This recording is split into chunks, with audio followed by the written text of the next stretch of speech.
The great hall of the Galactic Council fell silent as Elder Thorn walked to the center platform. His gray skin wrinkled with age, but his 4 eyes were sharp and clear. 2,000 representatives from across the galaxy watched him. Some had traveled for months to attend this emergency meeting. Honored members of the council, Elder Thorn began, his voice echoing through the massive chamber. For 10,000 years we have kept peace among our civilizations. Today, that peace faces a new threat. The floating screens around the chamber showed images of a blue-green planet. Our scout ships have found signals from this unexplored region, Elder Thorn continued. We have discovered a species calling themselves humans. They have moved from their homeworld to nearby planets in mere centuries. Not the thousands of years it took the rest of us. Worried whispers spread through the hall. Fast development usually meant danger in the galaxy. Show us more, demanded the representative from the Marin Federation, a race of tall, thin beings with skin like tree bark. Elder Thorn nodded. The screens changed to show cities on Earth, bases on Mars, and stations orbiting planets. These humans have spread quickly. They fight among themselves constantly, yet advance their technology at an alarming rate. In another part of the galaxy, far from the council chambers, Admiral Reed stood on the bridge of the Earth battleship Defiant. At 45, Reed had spent half her life in space. Her short black hair showed touches of gray, and the scars on her hands told stories of hard work and survival. Admiral, we've picked up unknown ships near Titan again, reported Officer Jones, looking up from his screen. Same pattern as last week. They watch, then disappear when our patrols get close. Reed frowned. The United Earth government had hoped first contact with aliens would be peaceful. The watching ships didn't seem friendly. Show me, she ordered. The screen lit up with images of sleek vessels. Unlike any human design, they moved with impossible grace, appearing and vanishing without warning. They're studying us, Reed said quietly, learning our strengths and weaknesses. Back in the council chambers, Director Moss of Galactic Intelligence took the center platform. Shorter than Elder Thorn, with blue scales covering his body, Moss had spent decades studying newly discovered species. Our research shows humans are uniquely dangerous, Moss stated, bringing up new images. They evolved on what we would call a death world. Their planet has deadly temperature changes, harmful radiation, and poisonous elements. Yet they thrived. The screens showed humans in different environments: frozen wastelands, burning deserts, deep oceans, and high mountains. They can survive almost anywhere, Moss continued. They can eat foods that would kill most species. Their bodies heal quickly from injury. Most concerning, they have turned every discovery in their history into a weapon. The images changed to show human warfare through the ages, from simple spears to nuclear bombs and laser weapons. If we allow them to join the galactic community, Moss concluded, they will eventually dominate or destroy us all. The council erupted in fearful discussion. Species that had known peace for thousands of years faced the prospect of a dangerous newcomer. Elder Thorn raised his hands for silence. We face a difficult choice. We could welcome humans and risk our way of life. We could try to contain them, which might lead to war. Or, he paused, looking around the chamber. Or we could remove the problem before it grows. On Earth, in the underground headquarters of the United Defense Council, Admiral Reed met with the planet's top military and political leaders. The room was plain and functional, with a large round table and screens on every wall. The alien ships are becoming bolder, Reed explained, pointing to a map showing sightings near human colonies. They're not just watching Earth anymore. They're checking all our outposts. General Stone, a broad-shouldered man with a stern face, nodded in agreement. We should strike first, show them we're not easy targets. And start an interstellar war we can't win, countered Director Park, head of diplomatic relations. Her calm voice contrasted with Stone's aggressive tone. We don't know their numbers or capabilities. Reed raised her hand to stop the argument. We've managed to intercept some of their transmissions. Our linguists are still working on translations, but the tone doesn't seem friendly. In the Galactic Council, Elder Thorn presented his plan. I propose we deny the existence of humans completely. Confused murmurs filled the chamber. We will tell all worlds that humans are merely legends, stories invented by primitive planets. Any claims of human contact will be treated as lies against the Council. Director Moss nodded in agreement. Meanwhile, our forces will quietly remove all evidence of human civilization beyond their home system. We'll place a containment field around their star, preventing them from expanding further. And if they resist? Asked a representative. Then, we will do what is necessary to protect the galaxy, Elder Thorne replied coldly. The Council voted. The decision was nearly unanimous. The directive would be issued immediately. Humans do not exist. Any mention of them was forbidden. On Colony Station Delta orbiting Jupiter, Administrator Bell checked the station's defenses for the third time that day. The station housed 500 people working on Jupiter's moons. Bell had received Reed's warning about possible alien threats and taken it seriously. All shield generators operating at full capacity, reported Technician Dale. But honestly, sir, if an advanced alien fleet attacks us, I don't think these defenses will hold for long. Bell nodded grimly. They're not meant to win a war. They're meant to buy time for evacuation. The station's alert system suddenly blared. Dale rushed to the sensor controls. Multiple unknown vessels approaching. They're not responding to hails. Bell hit the emergency button. All personnel to evacuation pods. This is not a drill. Across the solar system, similar scenes played out as alien ships appeared near human outposts. In her command room on Earth, Admiral Reed received the distress calls one after another. The screens showed chaos as colonies on Mars, Venus, and the moons of Jupiter and Saturn reported contact with alien vessels. They're hitting everything at once, General Stone said, his face pale despite his earlier bravado. Reed's communication officer looked up from his station, confusion on his face. Admiral, we're picking up a transmission being broadcast throughout. The system, it's strange. Put it through, Reed ordered. The main screen lit up with alien text, alongside a translation provided by Earth's AI systems. Official Galactic Council directive. The species known as humans has been confirmed. Non-existent, merely legends from primitive worlds. Any claims of human encounters are considered acts of treason against the Council. Silence fell over the command room as the implications became clear. They're erasing us, Reed finally said, her voice tight with anger. Denying our very existence. While they attack us. She turned to her officers, determination replacing shock. Send the code to all colonies, Phantom Protocol. Go dark. Activate defenses. Prepare for extended isolation. Reed looked back at the screen where the alien message still played on repeat. They think they can make us disappear, she said quietly. They're about to learn how real we are. Outside, Earth's atmosphere, the first Galactic Council ships appeared, their weapons charged and ready. The war for humanity's right to exist had begun. Administrator Bell watched the emergency evacuation pods launch from Colony Station Delta. Each small vessel carried 20 people, shooting away from the station in different directions. His hands gripped the edge of the control panel as he counted the pods on the screen. 23, 24, 25, he muttered, all civilians away.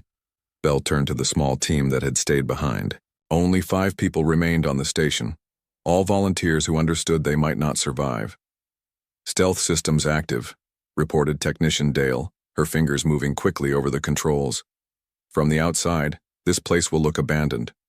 Bell nodded. The station's special coating now absorbed sensor scans instead of reflecting them. Its heat signature matched the cold rock of Jupiter's moon below. To passing ships, Colony Delta would appear dead and empty. Now we wait, Bell said. Quietly, they didn't wait long. Through the observation window, Bell saw the alien ships arrive.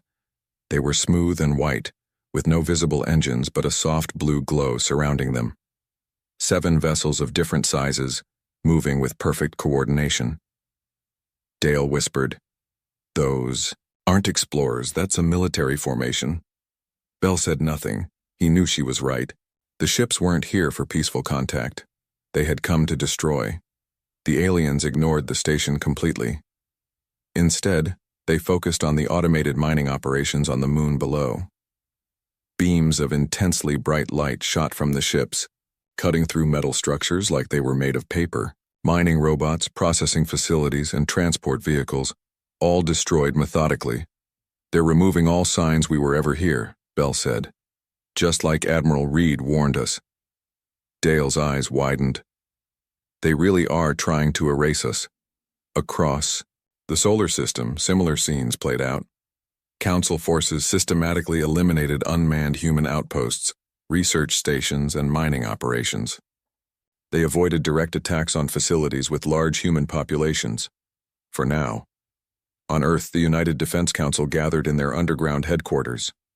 Maps and screens covered the walls, showing the status of human colonies and the positions of alien ships. Most of the screens flashed red, indicating lost contact. Admiral Reed stood before the assembled military and political leaders. Her uniform was wrinkled from days without rest, but her voice remained strong. "They're targeting our unmanned operations first," she explained, pointing to affected areas. "Testing us, seeing if we'll reveal our military capabilities." General Stone paced at the back of the room. "We should strike back now. Show them what happens when you threaten humanity." "With what?" asked Director Park calmly. "Their ships outclass ours in every way. Our best weapons might not even scratch their hulls." Stone stopped pacing.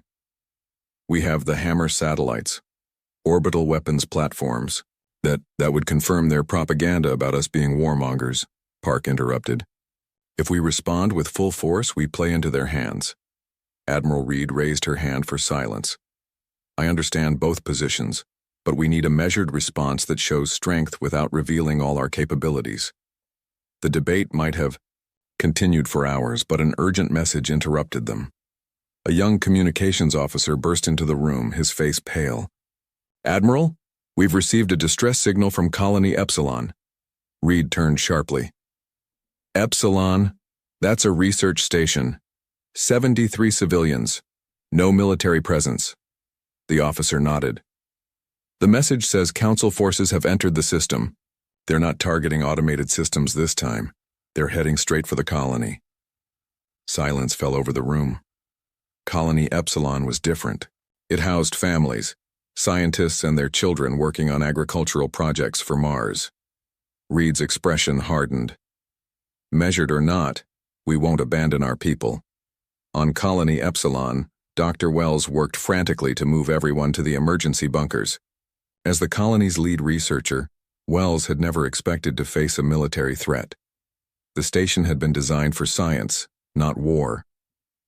"Move quickly, but don't panic," he told the frightened colonists. "The lower levels have radiation shielding. It will hide your life signs from their scanners." A young researcher clutched her data tablet. "What about our work?" "Years of research. People first, data second," Wells said firmly. "If we survive, we can rebuild our research." The colony shook as the first alien ships entered orbit. Through the windows, Wells could see 5 large vessels positioning themselves above the main buildings. "Everyone down now," he shouted, helping. The last group toward the bunker entrance. "I'll seal the doors behind you." As the civilians descended, Wells ran to the communications room. He needed to send one last message. Colony Epsilon to Earth Command. Alien vessels have arrived. Civilians are in the bunkers. No defensive capabilities here. Please. A blinding light cut through the roof of the building. Wells dove under a desk as debris rained down around him. The message had to get through. Earth had to know they were under attack. Unknown to the Council forces, 3 human stealth frigates had been hiding in an asteroid field near Colony Epsilon. These ships, part of Admiral Reed's newest fleet, had hulls covered with light-absorbing material and engines designed to leave no heat signature. Captain Lee of the frigate Shadow watched the alien attack begin. "They're targeting the colony's communication array first," he noted. "Standard procedure to isolate the target." His second-in-command looked nervous. "Our orders were to observe only, Captain." Lee nodded grimly. "Orders change when civilians are under attack." He pressed the ship-wide communication button. "All hands to battle stations. Weapon systems online. Prepare to engage. For the first time since the conflict began, Council forces would face actual, human military technology rather than unarmed outposts. The 3 frigates powered up simultaneously, shedding their stealth fields. The Shadow, the Phantom, and the Ghost appeared seemingly from nowhere, their weapons already targeting the Council vessels. On the lead Council ship, Commander Voss of the Galactic Peacekeeping Force stared in shock at his sensor readings. "Impossible," he exclaimed. "Where do they come from? Scan the area again." His sensor officer looked equally confused. "Sir, 3 vessels of unknown design have appeared off our port side. They're powering weapons." Voss had led many containment operations across the galaxy. His mission here was simple: remove evidence of the myth species called humans. No intelligence report had mentioned hidden military vessels with technology that could mask their presence completely. "Evasive action," Voss ordered. "Target those ships," and the human frigates fired first. Advanced railguns launched projectiles at incredible speeds, bypassing the Council ship's energy shields completely. Kinetic weapons, so simple compared to the Council's energy technology, yet devastatingly effective. 2 of the Council vessels sustained heavy damage in the first volley. The third managed to return fire, sending pulses of blue energy toward the human ships. Captain Lee gripped his command chair as the Shadow shook violently. "Damage report. Hull breach on Deck 3. Sealing compartments," reported his tactical officer. "Weapons still operational." Lee nodded.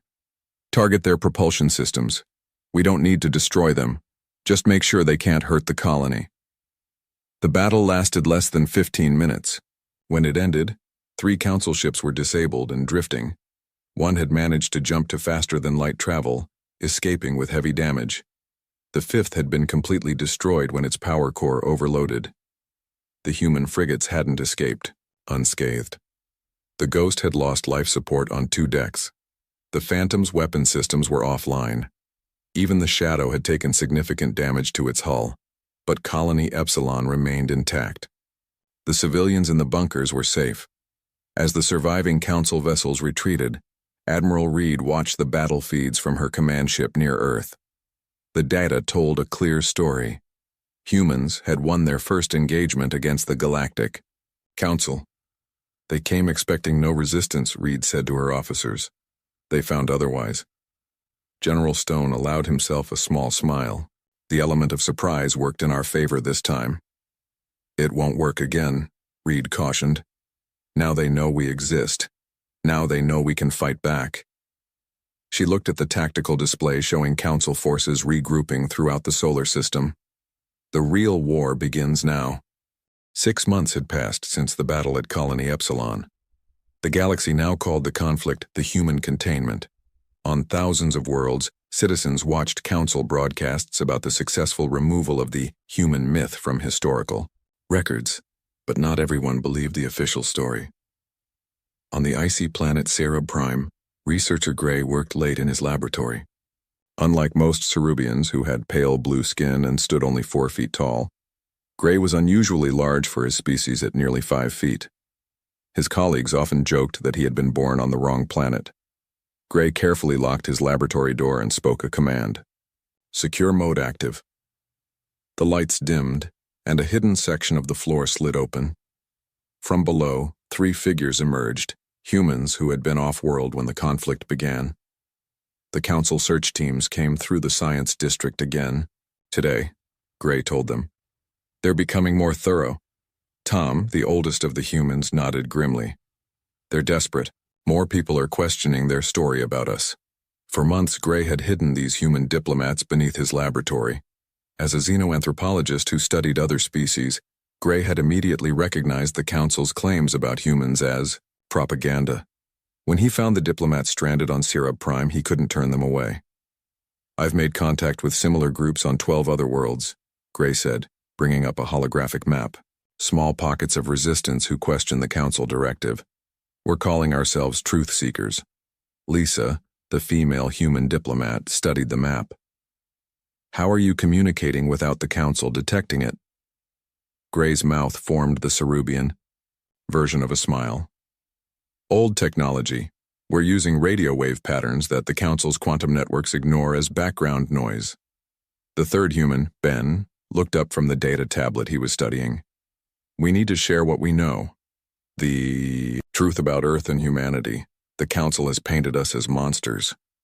Gray nodded. That's why I've been recording your histories, your cultures, your art. The Council fears what they don't understand. They've told everyone that humans are violent creatures who turn everything into weapons. But I've seen the truth. He activated a hidden projector that displayed images the humans had shared. Earth's great cities, medical advances, music performances, children playing. Humans aren't the monsters described in official broadcasts. Gray told his small network of truth seekers that night. They're adaptable, yes, and formidable when threatened. But they've spent more of their history creating art and medicine than weapons. Across the galaxy, the truth seekers movement spread Gray's findings through encrypted channels. Soon, dozens of worlds harbored doubts about the Council's actions. Meanwhile, human forces had adapted to their new reality. Unable to match the Council's numbers, they used superior stealth technology and knowledge of their own systems to strike critical targets before disappearing. Commander West led one such strike team. At 35, West had spent most of his career in Earth's special forces before the war began. Now he commanded a team of 12 operatives aboard the stealth vessel Wraith. The Wraith drifted through space, its exterior covered with debris and ice to mask its shape from scanning systems. To any observer, it appeared to be nothing more than a small asteroid.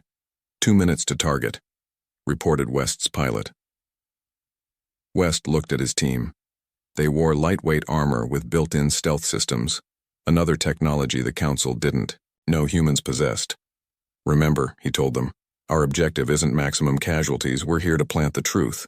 Their mission: upload actual human historical records into the galactic network, countering the Council's propaganda with evidence of human achievements, culture, and peaceful intentions before the conflict.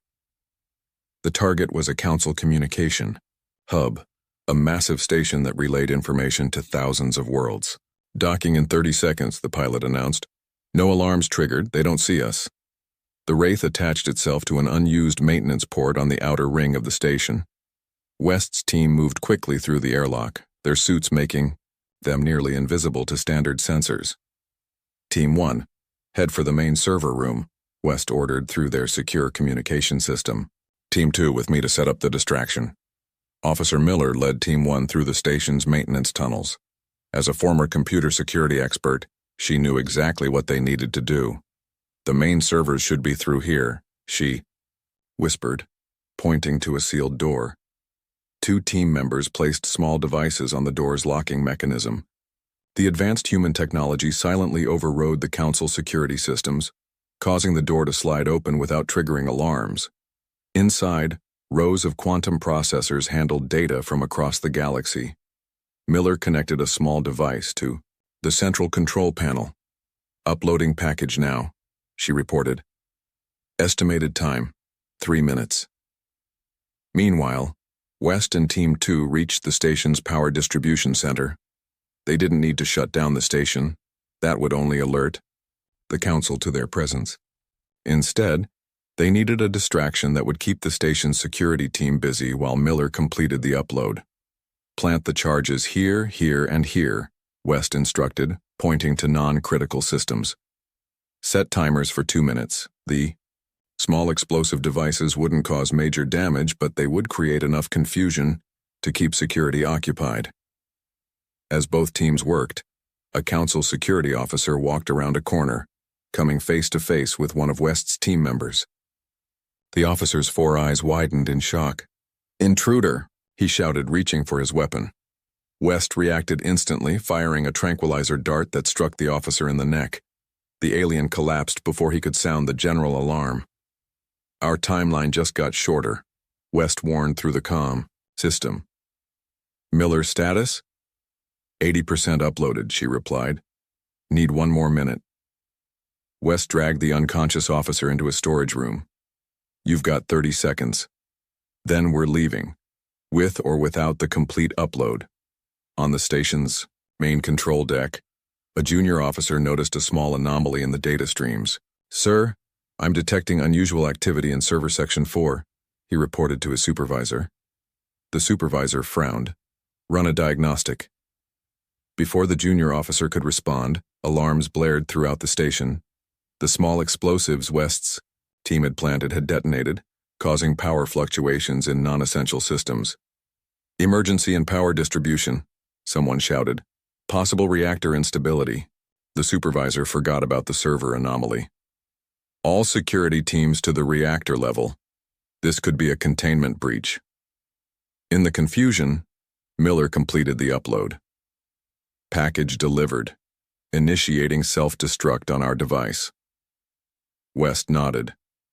All teams back to the ship, mission accomplished. The human strike team retreated as quickly as they had arrived. By the time the Council security forces realized there was no actual reactor problem, the Wraith had detached and drifted away, once again just another piece of space debris. But they left something important behind. Truth. Across thousands of worlds. The Council's information network suddenly displayed images and data about humans. Their art, their music, their scientific achievements, their attempts at peaceful contact before the conflict. For many species, seeing this information for the first time, it contradicted everything they had been told about the mythical humans. On distant Proxima Centauri b, human colonists led by Governor Hill lived in hidden underground cities. The colony had gone dark when the war began, using advanced camouflage systems to hide from Council scans.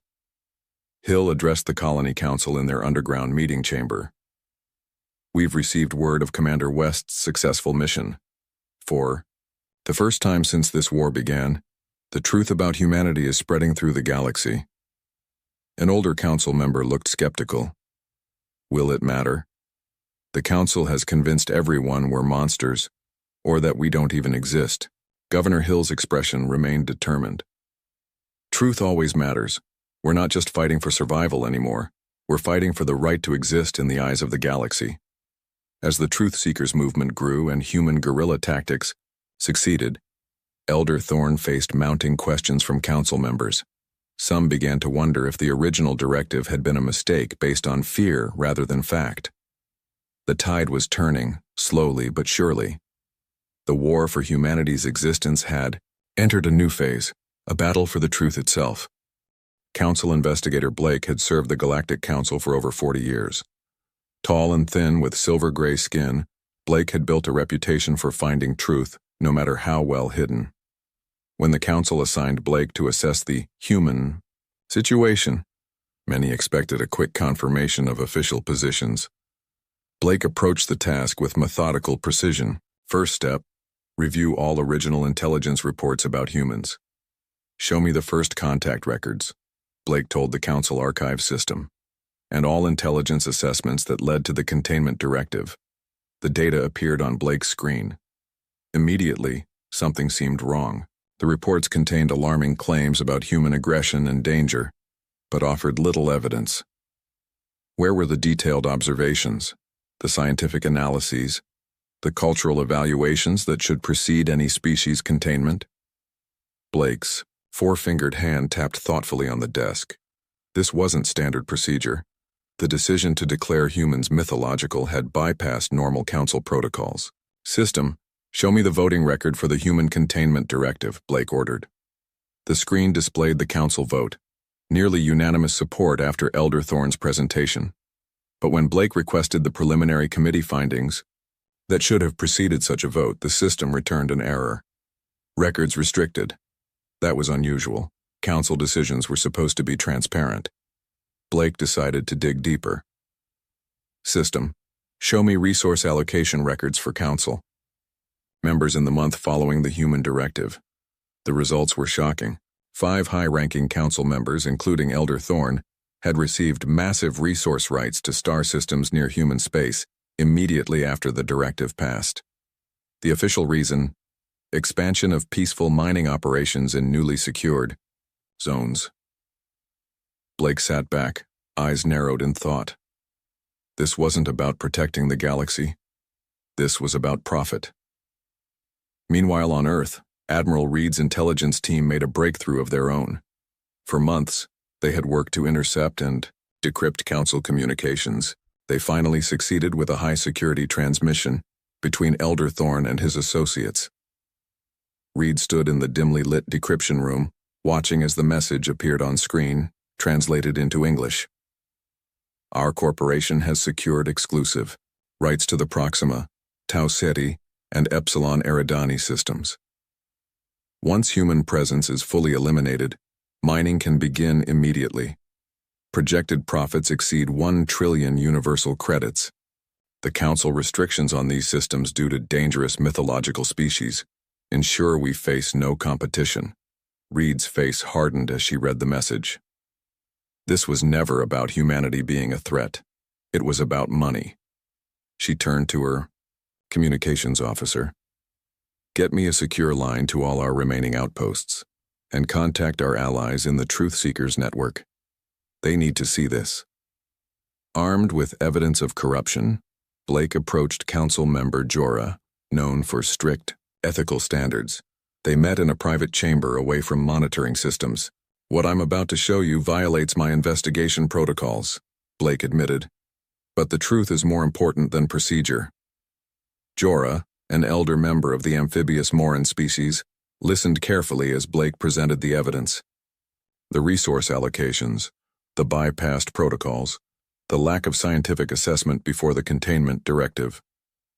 This war wasn't initiated because humans pose a threat, Blake explained.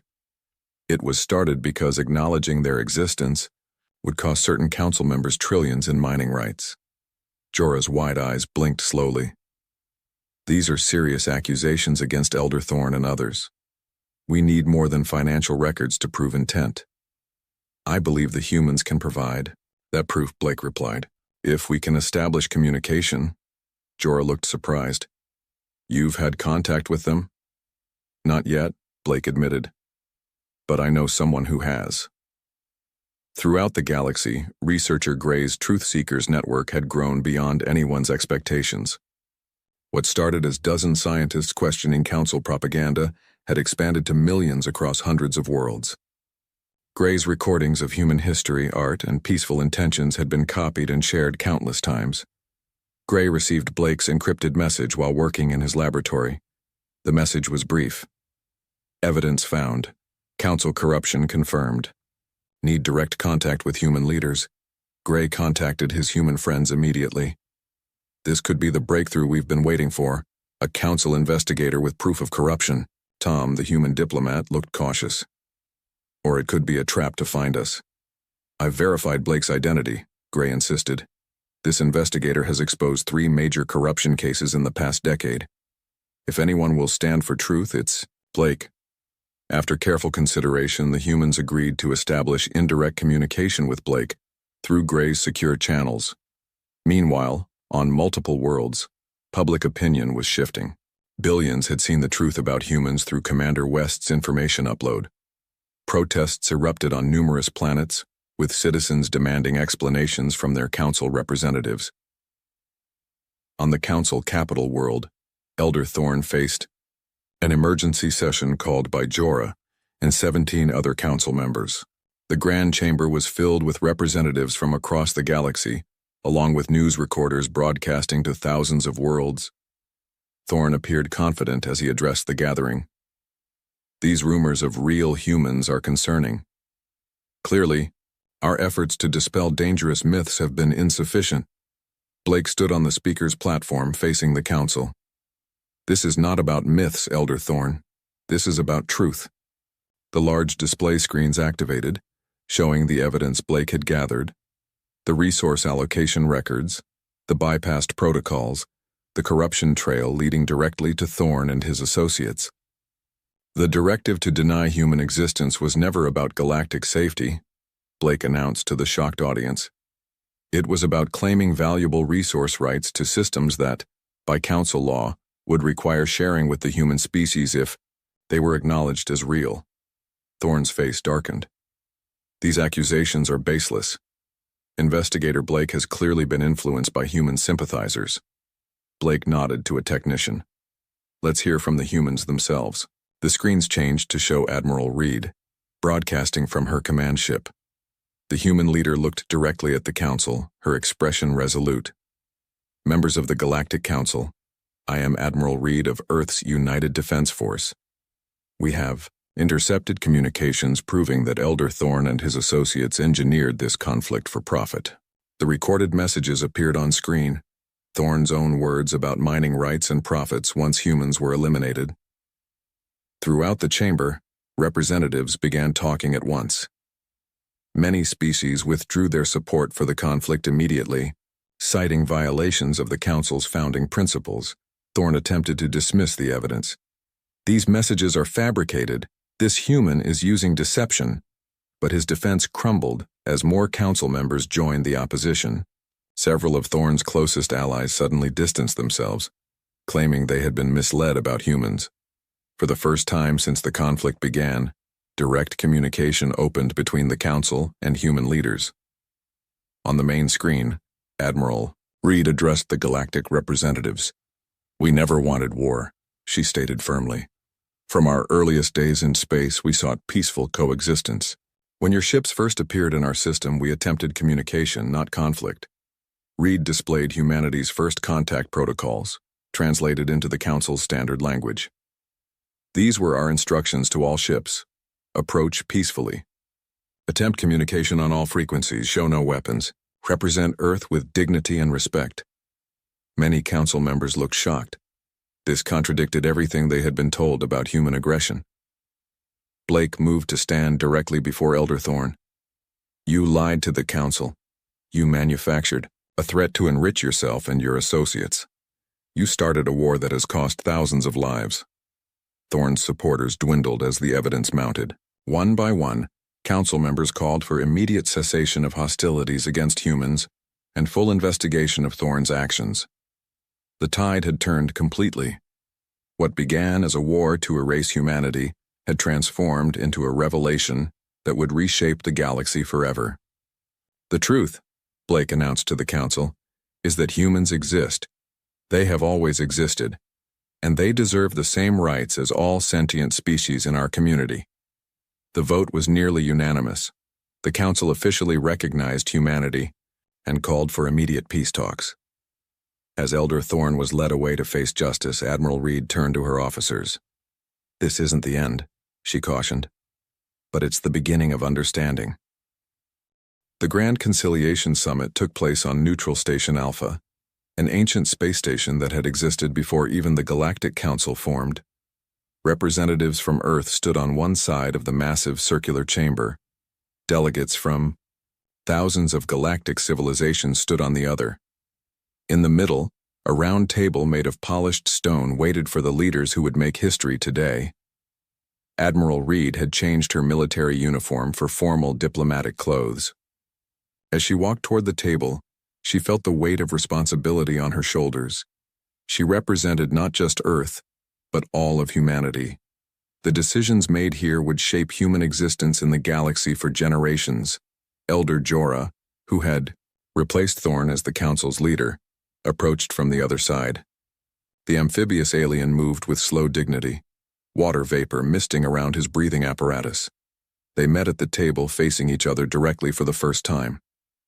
On behalf of the Galactic Council, Jorah began, his translator converting his watery speech to clear English. I extend formal recognition of humanity as a sentient species with all rights and protections under Council law. Reed nodded solemnly. On behalf of Earth and all human colonies, I accept this recognition and offer our commitment to peaceful cooperation. The chamber remained silent as the two leaders sat down.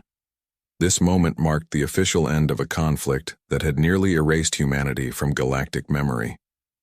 Before we discuss terms, Reed said clearly, I want to address all representatives here. She turned to look at the gathered delegates. Humanity doesn't seek revenge for what happened. We understand that most species were misled by corrupt leaders. We seek understanding, not retribution. A murmur of relief passed through the alien representatives. Many had feared human demands for compensation or territory. Over the next several hours, agreements were made. The systems falsely claimed near-human space were returned to neutral status. Cooperative exploration rights were established. Trade routes were opened. Perhaps most importantly, cultural exchange programs were created. Elsewhere in the station, Elder Thorne and the other conspirators faced justice under council law. Their trial was broadcast throughout the galaxy. The evidence was overwhelming. The punishment was severe, stripped of all positions, properties, and assets, confined to a single planet for the remainder of their lives.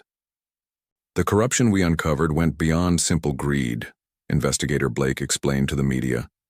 It revealed fundamental flaws in how we evaluate new species. The Council has already begun implementing reforms to prevent such abuses in the future. 1 month after the summit, the first cultural exchanges began. Human art, music, literature, and science spread throughout the galaxy. In return, alien knowledge flowed to Earth. The exchanges revealed surprising similarities across species, the universal nature of curiosity, creativity, and connection. Researcher Gray, whose truth seekers had played such a crucial role in revealing the truth, received the highest civilian honor from both the Council and Earth government.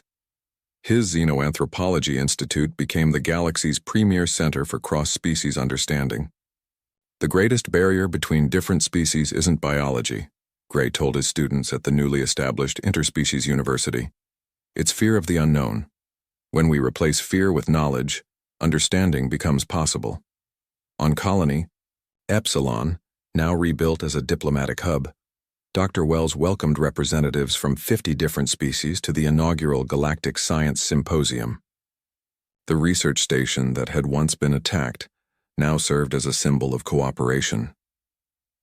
Today we share knowledge freely, Wells announced to the assembled scientists. This is humanity's true nature, not the warriors you were told about, but explorers and innovators eager to learn and contribute. Commander West, whose information mission had helped turn the tide of public opinion, stood at the back of the crowd. He had traded his military uniform for civilian clothes, now serving as head of security for the diplomatic hub. Strange to think that just a year ago we were fighting for our right to exist, West remarked to his former team member, Officer Miller. Miller nodded. Now we're hosting a science conference with the same species that tried to erase us. They tried to erase us from history, West replied. Instead, they made us part of it. The galactic integration of humanity proceeded faster than anyone expected. Human adaptability, once feared, became valued in crisis response across multiple worlds.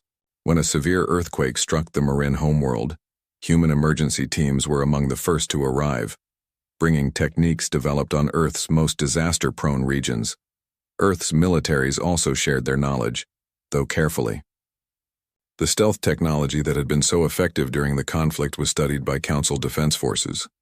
In return, humans gained access to faster-than-light travel improvements that cut journey times by half. We're not sharing everything, Admiral Reed told the United Earth government, and neither are they. Trust builds slowly. The most significant changes came in the Council itself. Reforms gave younger species more representation. The process for evaluating new civilizations was completely redesigned, with multiple independent assessments required before any action could be taken. Blake, promoted to chief investigator, oversaw the implementation of these new protocols. The attempt to erase humanity revealed deep flaws in our system, Blake explained. By fixing those flaws, we've made the galaxy safer for all species. In the council chambers where the war began, a new memorial stood. Its simple inscription, translated into hundreds of languages, read, "To acknowledge all sentient life is to honor our highest ideals. Never again shall fear guide our path among the stars." Governor Hill, who had protected the underground human colonies during the darkest days of the conflict, now served as Earth's first ambassador to the Galactic Council. As she walked through the memorial hall, she remembered the fear and determination that had defined those days in hiding. "We've come so far so quickly," she said to her aide. "From hiding our existence to helping shape galactic policy." "Do you think it will last?" the young aide asked. Hill considered the question carefully. "Peace is never permanent, but understanding, once achieved, is harder to break than ignorance." 1 year after the summit, Admiral Reed stood at Earth's first galactic embassy, a gleaming structure built in orbit where ships from hundreds of worlds now moved peacefully through the system. From this viewpoint, Earth looked small and fragile, a blue marble hanging in the void. Reed stood beside Governor Hill, watching the traffic of alien vessels. "They told the galaxy we never existed," Reed said quietly. "Now our existence has transformed it." Hill nodded. "The question is, how will it transform us?" Reed had no simple answer. Humanity had survived extinction and gained a place among the stars. The future held possibilities no one could have imagined before. "We'll adapt," Reed finally said. "That's what humans do best." Below them, Earth continued its eternal spin, no longer alone in the universe. The planet that had nearly been erased from galactic memory now stood as a symbol of resilience, truth, and the power of understanding. A new chapter in human history had begun, not as myths, but as partners in a vast, complex galactic community. The war that began with denial had ended with acceptance. The lie that humans never existed had been replaced by the truth that they had always belonged among the stars.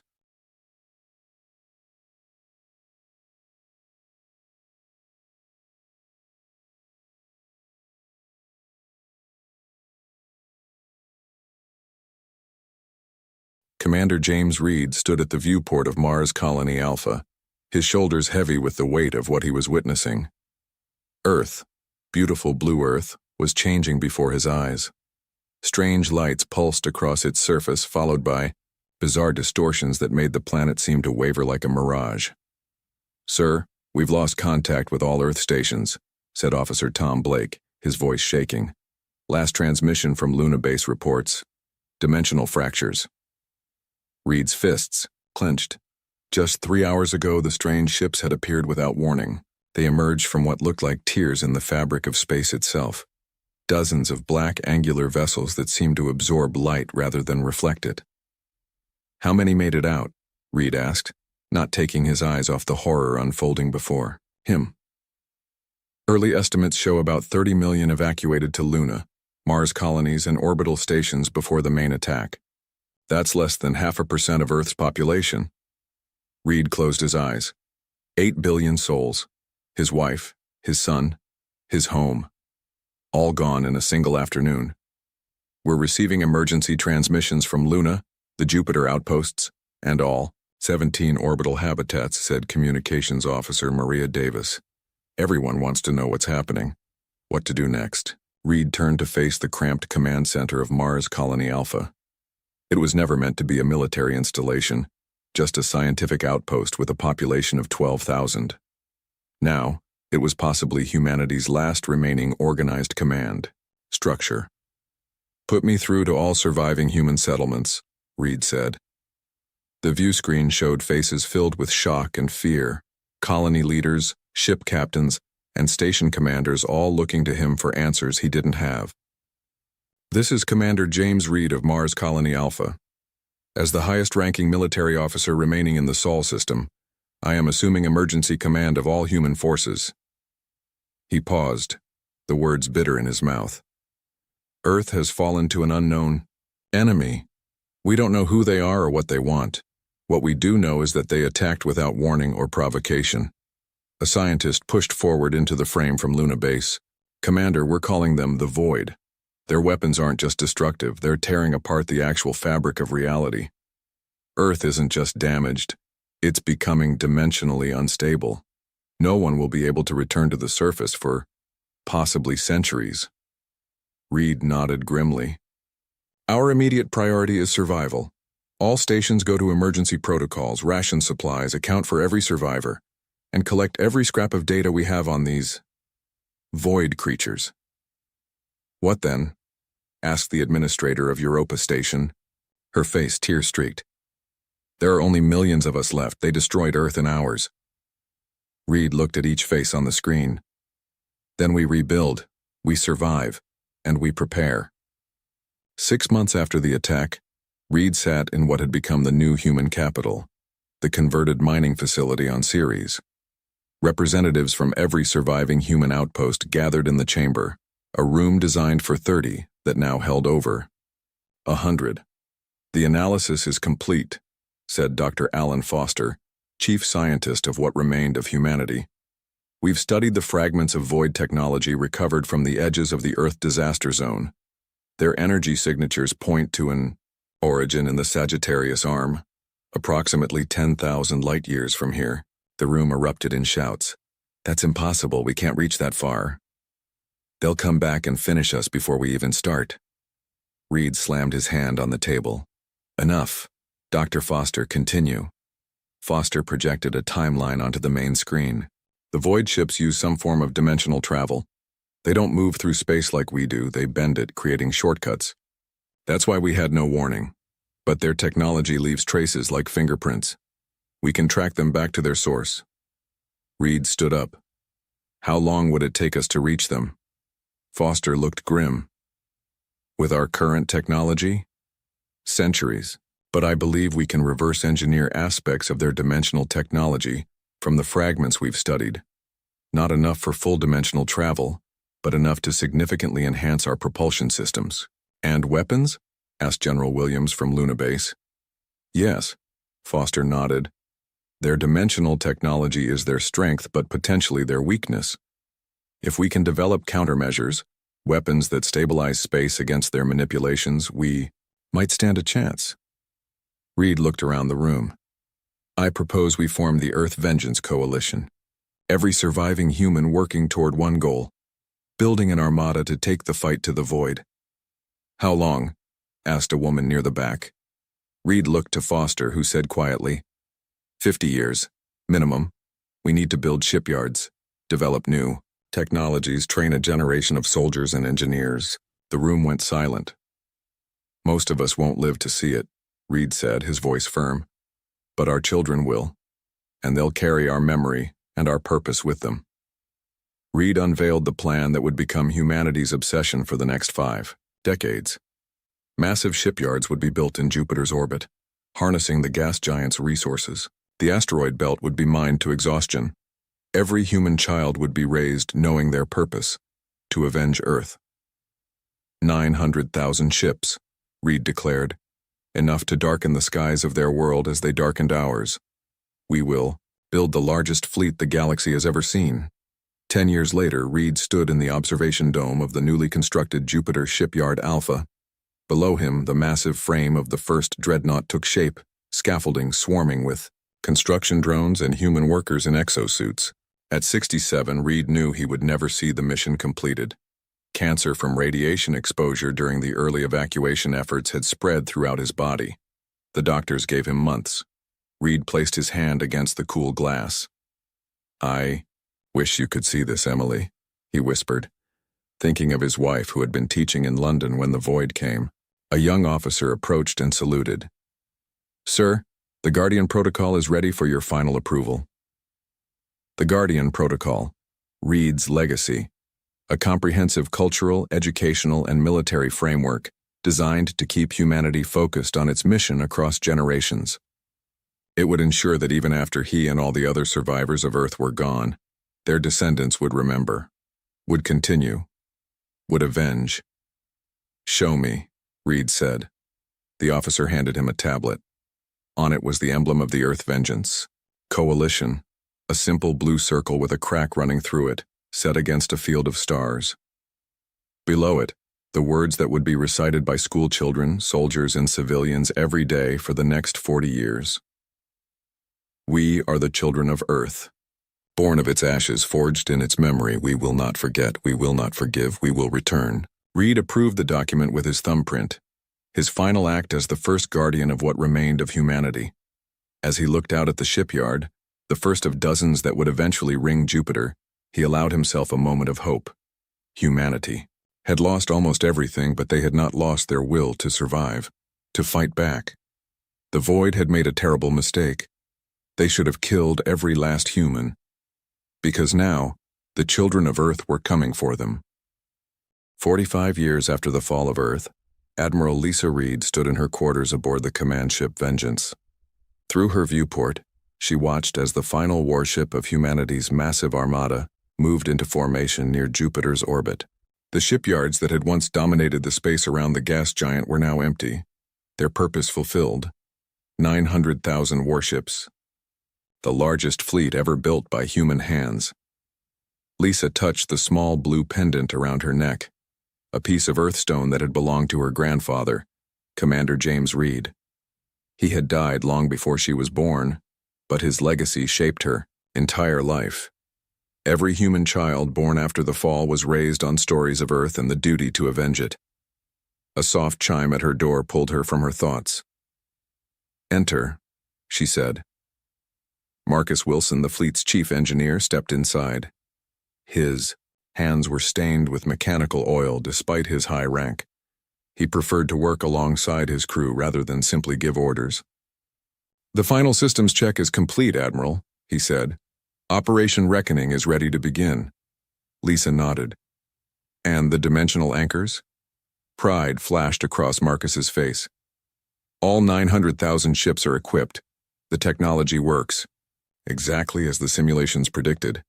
If the void tries to bend space around our fleet, the anchors will stabilize it, preventing their dimensional tricks." The dimensional anchors were humanity's greatest achievement since the fall, weapons that could counter the very technology that had destroyed Earth. Based on the fragments of void technology recovered decades ago, the anchors created fields of stable spacetime that the void couldn't manipulate.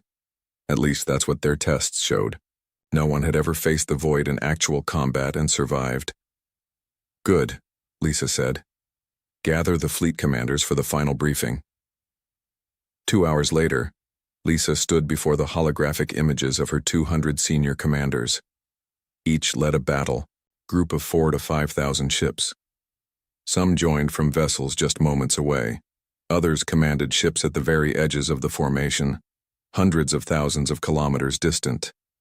"Tomorrow we launch," Lisa said, her voice steady. "The journey to the Sagittarius Arm will take 27 years, even with our enhanced drives. Most of that time we'll be in cryo-rotation, with only skeleton crews awake at any given moment." She pulled up the star charts they had all memorized years ago. "Our target is this region of space," she continued, highlighting a cluster of stars. "The dimensional distortions that match the void's energy signature are strongest here. We believe this is their home system." Commander Patel, a stern woman in charge of the 3rd Battle Group, spoke up. "What intelligence do we have on their defenses? Their numbers?" "Very little," Lisa admitted. "Our long-range probes detected significant activity in the region, but nothing concrete. We must be prepared for anything." The faces of the commanders were solemn. They all knew this mission might be a one-way trip. They had all made peace with that long ago. "I won't lie to you," Lisa said. "None of us truly knows what we'll find when we reach our destination. What we do know is this: humanity has spent nearly half a century preparing for this moment. Every resource, every mind, every drop of sweat has gone into building this fleet. We carry with us the hopes and the rage of everyone who remembers Earth." She looked around at the faces of her commanders, none of whom had ever seen the blue skies of the world they were avenging. "Prepare your crews. Tomorrow we make history." The launch ceremony was brief. Humanity had never been much for celebrations since the fall. The remaining population, now nearly 50 million strong across the solar system colonies, watched as the massive armada began to move away from Jupiter in perfect formation. Lisa stood on the bridge of the Vengeance watching as the ships accelerated. "All battle groups report ready for dimensional transition," reported her first officer, Commander John Hayes. Lisa gave the order. "Begin transition sequence." Around the fleet, space seemed to ripple as the enhanced drives engaged. Not true dimensional travel like the void possessed, but something close. A technology that allowed the ships to partially slip between normal space and something else, dramatically increasing their speed. As Jupiter and the inner planets fell, away behind them, Lisa felt the weight of command settle more heavily on her shoulders. 3 generations of humans had lived and died preparing for this moment. Now the fate of humanity rested in her hands. 10 years into the journey, Lisa sat alone in her quarters, recording her personal log during her 3-month shift out of cryosleep. Year 10, day 73, she began. All systems nominal. Battle Group 17 reported minor drive fluctuations in Sector 4, but Engineer Wilson's team corrected the issue. She paused, setting down her tablet. These official reports were necessary, but they weren't why she kept these logs. Sometimes I wonder what my grandfather would think of all this. She continued in a softer voice. We've built everything according to his vision. The Guardian Protocol shaped us all, but there are moments when I question. Lisa looked at the small shelf above her desk, where a worn photograph of Earth, taken from orbit, was carefully preserved. We're a generation raised for vengeance. None of us has ever known peace. Our entire civilization exists for one purpose: to destroy the beings who took Earth from us. But what happens after? If we succeed, what will humanity become when its driving purpose is gone? She shook her head, troubled by thoughts that felt almost treasonous under the Guardian Protocol. The crew believes in the mission completely. They recite the words every day. We are the children of Earth, born of its ashes, forged in its memory. But what happens when the ashes are cold and the memory fades? A chime from her console interrupted her thoughts. Admiral, to the bridge, came Hayes's voice. We're detecting unusual readings ahead. The bridge was tense when Lisa arrived. The main screen showed normal space, but the sensor displays told a different story. What am I looking at? Lisa asked. Marcus Wilson pointed to the energy readings. It's a dimensional distortion, similar to the void signature, but different somehow. Lisa felt her heart rate increase. Is it them? Have they detected us? I don't think so, said Wilson. The pattern is stable, not moving, almost like a beacon. Lisa studied the readings. They were still 17 years from their destination. Meeting the void here in the emptiness between stars wasn't part of the plan. All ships battle stations, she ordered. Power up dimensional anchors, but do not activate. Prepare for contact. As the massive fleet shifted to combat readiness, Lisa wondered if the moment humanity had waited for was coming sooner than expected. 45 years of preparation, 10 years of travel, and now, possibly the enemy was before them. But as the fleet approached the distortion, what they found there would change everything they thought they knew about their mission, their enemy, and themselves. The dimensional distortion turned out to be a navigational marker. Not void technology, but something else entirely. A beacon left by another spacefaring race. All ships hold position, Lisa ordered as the fleet surrounded the strange device. It was a simple structure, a crystalline object about the size of a small shuttle, pulsing with blue-green light.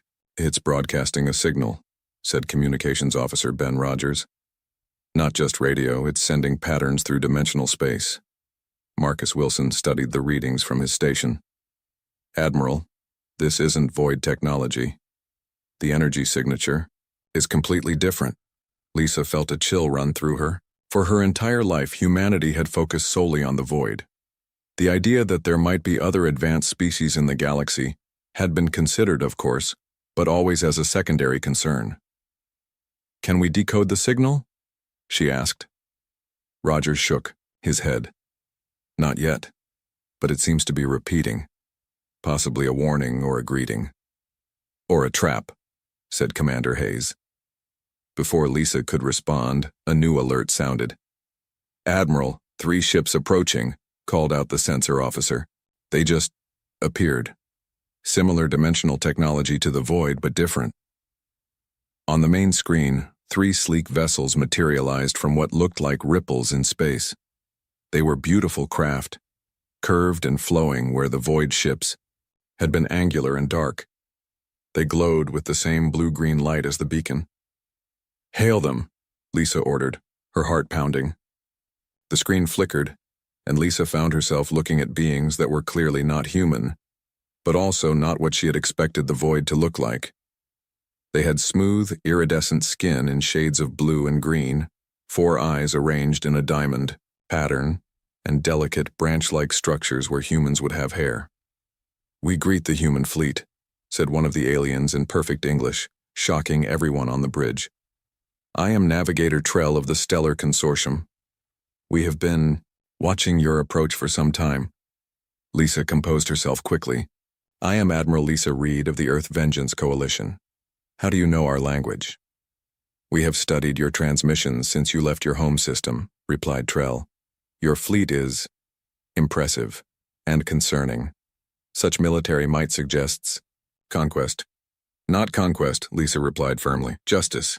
We seek the beings known to us as the Void, who destroyed our homeworld 55 years ago. Trell's 4 eyes blinked in a rippling pattern. The Void? We know of no such species. A murmur of confusion spread through the bridge. They use dimensional technology to travel between stars, Lisa explained. Their ships are dark, angular, absorbing light. They attacked without warning or communication. Trell turned to speak with his companions in their own language, a musical series of tones that the translation systems couldn't process. When he turned back, his expression seemed troubled, though Lisa wasn't sure how she could read the emotions of such an alien face. We know of beings that match this description, Trell said carefully, but we call them the Unmakers. They are not a species as you understand it. They appear, they destroy, they vanish. Many worlds have fallen to them, over millennia. Lisa felt her throat tighten. We tracked their energy signature to the Sagittarius arm. We're going to find their homeworld. All 4 of Trell's eyes widened. Homeworld? The Unmakers have no homeworld that we know of. They emerge from the thin places, the weaknesses between dimensions. 3 days later, Lisa sat in a conference room aboard the Vengeance, surrounded by her senior commanders and the representatives of the Stellar Consortium, an alliance of 11 spacefaring species who controlled most of the territory between Earth and the Sagittarius arm. Our records of the Unmakers go back 12,000 years, explained Dren, the consortium's chief historian. His species resembled walking mantises, with translucent exoskeletons and delicate limbs. They have no consistent pattern. Sometimes, centuries pass between attacks. Sometimes multiple worlds fall within a decade. On the large display table, a map of the galaxy showed dozens of worlds marked with red symbols, planets destroyed by the Unmakers. Earth was simply the most recent. We've tried to fight them, said Kayla, a massive being whose people resembled Earth's octopuses but lived on land. Every time our weapons prove useless against their dimensional technology, they simply shift, slightly out of phase with normal space when attacked. Lisa leaned forward. We've developed technology based on fragments of their ships, what we call dimensional anchors. They're designed to stabilize space, preventing dimensional manipulation. This caused a stir among the consortium representatives. You've created stabilization technology? Asked Trell, his voice rising with excitement. This is unprecedented. We've theorized such devices but never successfully built them. Dr. Alan Foster, son of the scientist who had first studied the void technology decades ago, nodded. The anchors create a field of stable spacetime around our ships. In theory, they should prevent the Unmakers, from using their dimensional abilities within that field. In theory, said Kayla skeptically. You've never tested them against the actual Unmakers. No, admitted Lisa, but every simulation shows they should work.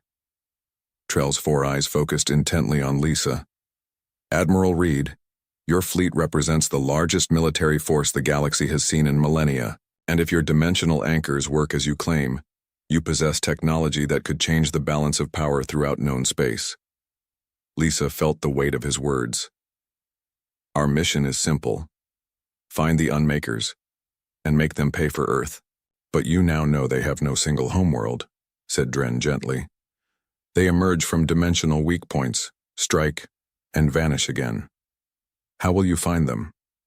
Lisa had been asking herself the same question since their meeting with the consortium began.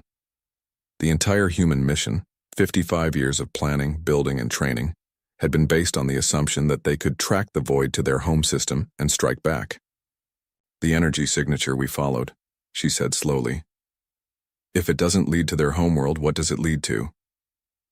Trell and the other representatives exchanged glances. It leads to the largest dimensional thin space we know of, said Trell finally. A region where the barriers between dimensions are naturally weak. We avoid it. It's where the unmakers appear most frequently. Lisa felt a cold certainty settle over her. Then that's where we'll go. Admiral, said Kyla, her large eyes blinking with concern, your fleet is impressive, but you don't understand what you're suggesting. No one goes to the thin spaces voluntarily. We've come too far to turn back now, Lisa replied firmly.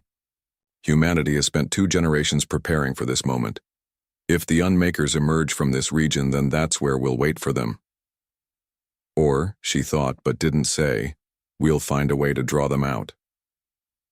As the human fleet prepared to depart consortium space and continue toward the dimensional thin space, Dr. Foster requested a private meeting with Admiral Reed. There's something about the dimensional anchors I need to discuss with you, he said once they were alone in her quarters. Lisa noticed the worry lines around his eyes. What is it?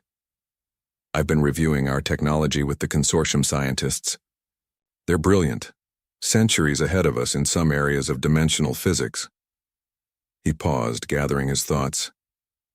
They helped me understand something about our anchors that we never realized. Which is, the anchors don't just stabilize space-time, Admiral. They resonate with it.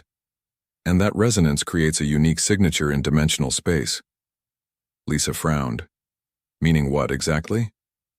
Foster met her eyes directly. Meaning, the dimensional anchors don't just shield us from the unmakers. When activated together, especially in the numbers we're talking about, 900,000 ships, they'll act as a beacon. The biggest, brightest beacon the dimensional space has ever seen. A beacon? Lisa repeated slowly. Yes, said Foster. If we activate the anchors in the thin space, we won't need to wait for the unmakers to appear. Because we'll be calling them to us, Lisa finished. Foster nodded grimly. Exactly. Lisa turned to look out her viewport at the vast fleet spread out before her. For the first time since they'd left the solar system, she felt a flicker of hope. The mission parameters had changed, but the goal remained the same. Send word to all battle groups, she said. We continue to the thin space. The human fleet arrived at the edge of the dimensional thin space 3 weeks after leaving consortium territory.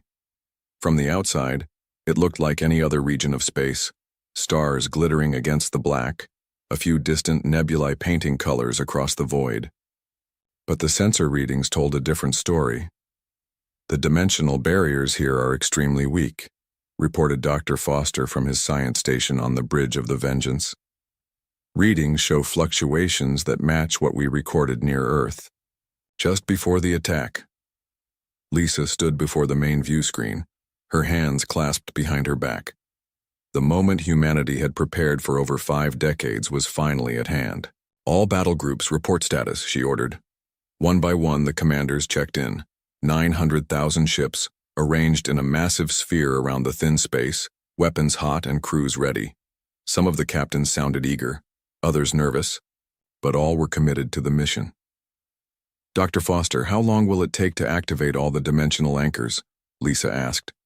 Approximately 20 minutes for full power-up across the fleet, he replied. Once activated, the resonance pattern should build quickly. If the unmakers are watching dimensional space, they'll notice. Lisa took a deep breath. This wasn't how they had planned to confront the enemy. The original mission called for a surprise attack on the void homeworld. Instead, they were deliberately attracting the unmakers' attention. It was risky, but it might be their only chance. Begin the activation sequence, she ordered. Throughout the fleet, the dimensional anchors powered up. On the Vengeance, Lisa watched as the energy readings climbed. Resonance pattern establishing, reported Foster. Dimensional stability increasing within our perimeter. On the tactical display, a blue sphere began to form around the fleet, a bubble of stabilized spacetime that would, in theory, prevent the unmakers from using their dimensional tricks within it. Anchor field at 30%, announced Foster. Commander Hayes leaned toward Lisa. Admiral, what if they don't come? They'll come, Lisa said firmly.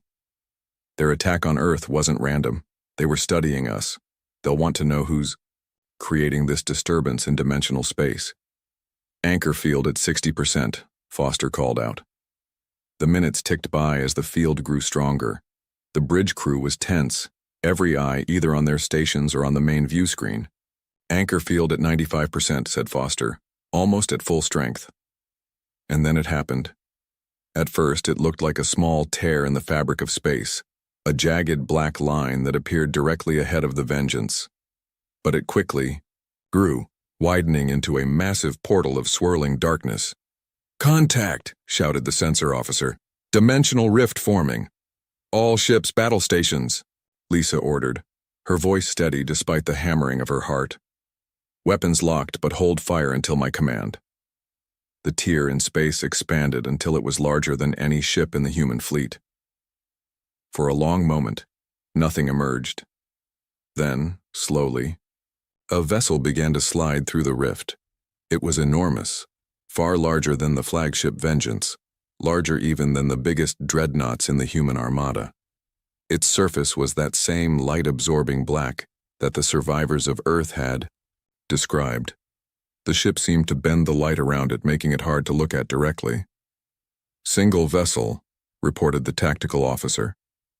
"Size estimate. It's over 20 kilometers long, Admiral." A murmur ran through the bridge. The largest human warship was barely 2 kilometers from bow to stern. "Only one ship?" asked Commander Hayes. "Where's the rest of their fleet?" "Maintain positions," Lisa ordered. "Dr. Foster, is the anchor field holding?" Foster nodded, his eyes fixed on his readings. "Field is stable. The rift hasn't expanded further. Whatever dimensional technology they're using is being contained by our anchors. They're scanning us," reported the sensor officer. "Energy patterns similar to those recorded during the Earth attack." Lisa straightened her uniform jacket. "Open a channel. All frequencies, all bandwidths." The communications officer worked his console. "Channel open, Admiral." Lisa looked directly at the massive black ship on the view screen. "This is Admiral Lisa Reed of the Earth Vengeance Coalition. You destroyed our homeworld 55 years ago. We are here for justice." For a long moment, there was only silence. Then, to everyone's shock, a voice responded, in perfect, unaccented English. "Admiral Reed, we have been expecting you." The bridge crew froze. No one had anticipated that the Unmakers would speak their language, would respond so calmly. "You speak our language," Lisa said, fighting to keep her voice level. "Yes," came the reply. "We have studied your species extensively." "Before you destroyed our world," Lisa stated flatly. There was a pause before the voice responded. "That is incorrect, Admiral Reed. We did not destroy your world intentionally." A wave of angry mutters swept through the bridge. 9 billion people died," Lisa snapped. "Our planet was torn apart by dimensional fractures. We watched it happen." "A tragic accident," said the voice. "One we have been attempting to address for 55 of your years." Lisa felt like she'd been struck. "An accident? You expect us to believe that?" "I am the observer," the voice continued. "I represent those you call the Void or the Unmakers. We are researchers, Admiral. We study dimensional spaces and the species that inhabit them. During our observations of Earth, a catastrophic malfunction occurred in our dimensional drive." On the screen, a new image appeared, technical schematics of what appeared to be the Void ship's propulsion system. The malfunction created an uncontrolled dimensional rift that damaged the space-time fabric around your planet, explained the observer. "We could not close it in time. We have been searching for survivors of Earth ever since to make amends." The bridge was completely silent now. Lisa stared at the screen, her mind racing. Everything she had believed, everything humanity had, lived for over 5 decades. Could it all have been based on a misunderstanding? "If this was an accident," she said slowly, "why didn't you attempt to communicate with us before the malfunction? Why were you observing Earth secretly?" "Our protocols forbid direct contact with species that have not achieved dimensional travel. replied the observer. We observe only to understand the diversity of life in the multiverse. Dr. Foster had moved to Lisa's side. Admiral, he said quietly, their explanation is consistent with the dimensional physics we've observed. A drive malfunction could create exactly the kind of damage Earth suffered. Lisa felt the weight of 55 years of rage and purpose threatening to collapse. I need proof, she said firmly. Conclusive evidence that what happened to Earth was truly an accident. We anticipated this, said the observer. With your permission, we will transmit our complete records of the Earth incident, including our internal communications during the emergency and our subsequent search for human survivors. Lisa looked around at her bridge crew, at the faces that reflected her own doubt, confusion, and the first dangerous glimmers of hope. Transmit your records, she ordered. But know this. If they show anything other than what you claim, if there is any indication that Earth's destruction was deliberate, 900,000 ships stand ready to exact vengeance. We understand, Admiral Reed, said the observer. The transmission begins now. As the data started flowing into the Vengeance's computers, Lisa turned to Dr. Foster. Analyze everything. I want the truth, whatever it is. The fate of two civilizations now hung in the balance, and the next few hours would determine whether humanity finally achieved its vengeance or faced a truth that would shake the very foundation of its existence. The data confirms their story, Admiral, said Dr. Foster, his voice heavy with the weight of his conclusion. Everything the observer told us is consistent with the evidence. Lisa Reed sat in her private chamber aboard the Vengeance, surrounded by her most trusted advisors. For 6 hours, Foster and his team had analyzed the massive data package sent by the Void ship. Now their findings threatened to overturn the very foundation of humanity's purpose for the past 5 decades. Explain it to me in simple terms, Lisa said. Foster nodded and brought up a holographic display. This is a recording from inside their ship when the accident happened. Their dimensional drive experienced a cascading failure while they were observing Earth from what they call fold space, a dimension adjacent to our own. The hologram showed alien figures rushing around a control room, frantically working controls as alarms flashed. Though their forms were strange, tall, shadowy, beings with limbs that seemed to bend in impossible ways, their panic was unmistakable. They tried to pull away from Earth, Foster continued, but the malfunctioning drive created a tear between dimensions that quickly spread. Earth was caught in the dimensional rift. They couldn't stop it. Commander Hayes shook his head in disbelief. So everything we've believed, everything we've worked for, was based on a misunderstanding, finished Lisa quietly. The room fell silent as the implications sank in. Humanity had built its entire post-Earth identity around vengeance. What were they without that driving purpose? There's more, Foster said, breaking the silence. The Void, or the Travelers, as they call themselves, have been searching for human survivors since the accident.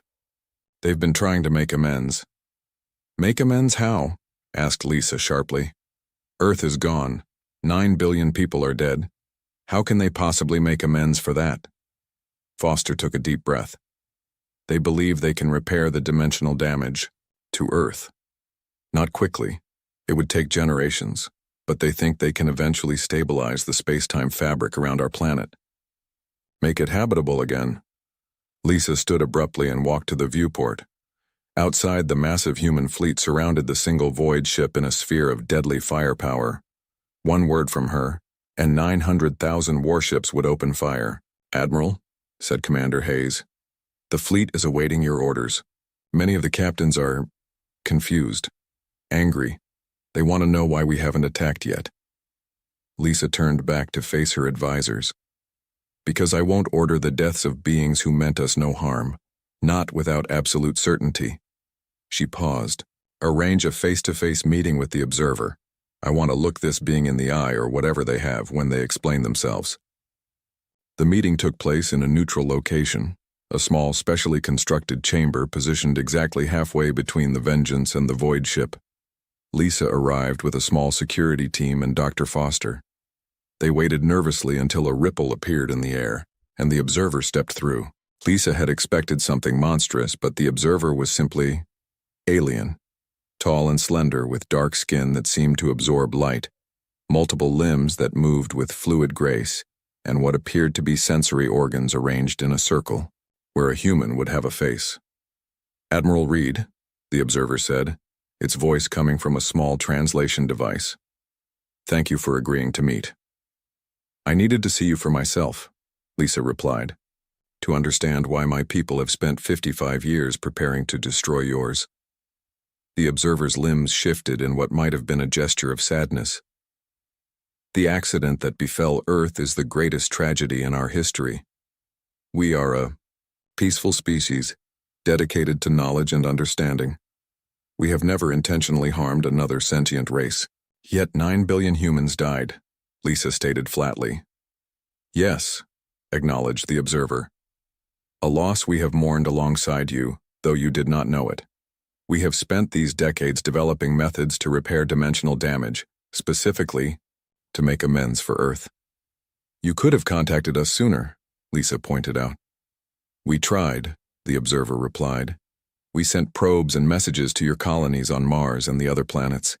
But by the time we returned to your solar system, your people had withdrawn into secrecy, building your fleet. Our attempts at communication were interpreted as attacks and destroyed."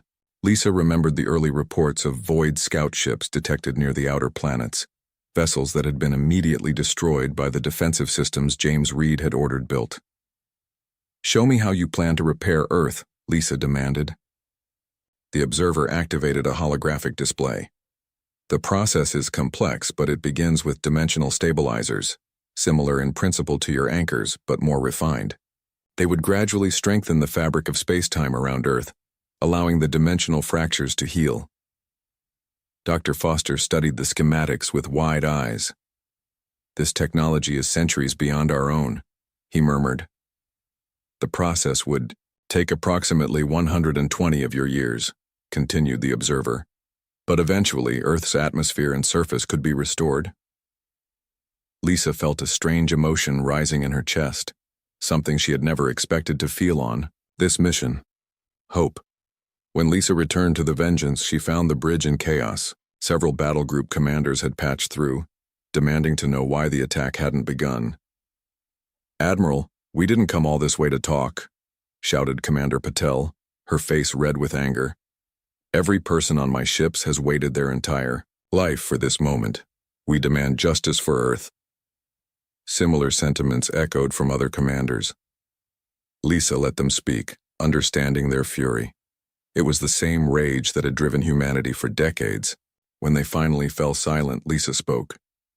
"I understand your anger. I've carried it myself since childhood.